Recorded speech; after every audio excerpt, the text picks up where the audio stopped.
space.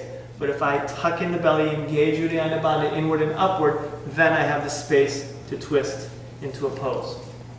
Okay? So these are the important practical elements, simplicity of Uddiyana Bandha.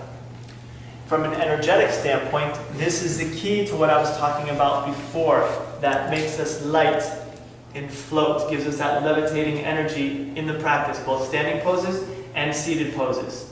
Okay? This tucking inward and upward, just like I saw some of you when you did it, you kind of sprung up instead of sinking down. The Uddiyana Bandha is the key. This makes us light. It makes us crispy in our practice, that floaty energy. Okay? And you can feel it in your practice as you move through any particular vinyasa, any particular breath and movement.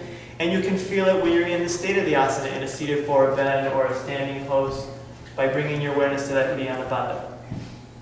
Okay? Now, Uddiyana Bandha also is subtle. We're not sucking the belly in really, really intense. Okay? It's just instead of this, it's inward and upward. And even when we breathe, the inhale comes down. Big, full breath. The prana comes all the way down to here, but instead of sticking out the belly, it stays in, so it forces the prana up around the heart and lungs, and you see the rib cage expanding. And on the exhale, same, lower abdomen staying in. Okay? Questions so far? Okay.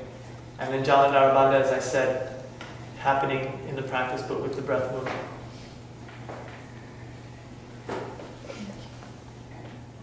Okay. Now, as you start to move through the practice, we want to ideally maintain Mula Bandha, Uddiyana Bandha throughout the practice. Very difficult. Okay. You'll find yourself moving through the practice, and you get into the state of a pose, a forward bend, maybe, and you think, okay, my breath, I'm looking at my toes, my arms, legs are like this, I'm thinking about so many things. It's like, oh, the bandhas. And then you engage the bandhas.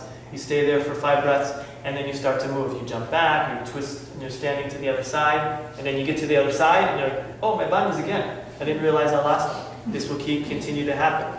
If this is the way you start with your awareness of your bandhas, this is fine. Okay.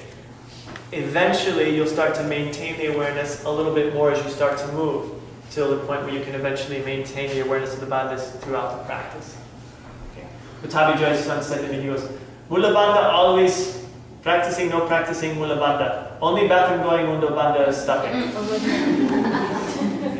So his idea was that you maintain that awareness of the bandhas all the time in your life, when you're walking, when you're speaking with people, it makes a difference in your energy instead of like being very like tamasic. It makes you more springy. Except when you go to the yes? What about Shavasana? Yes, releasing in Shavasana too. Final relaxation, no bandhas, no nothing, just surrender. Okay? So, we're going to do a breathing exercise that I like to use to really get me in touch with my core. And then we're going to do some Nali Kriya. Mm-hmm. Okay? Some of you have a very scary look on your face. Okay, so come into a seated position.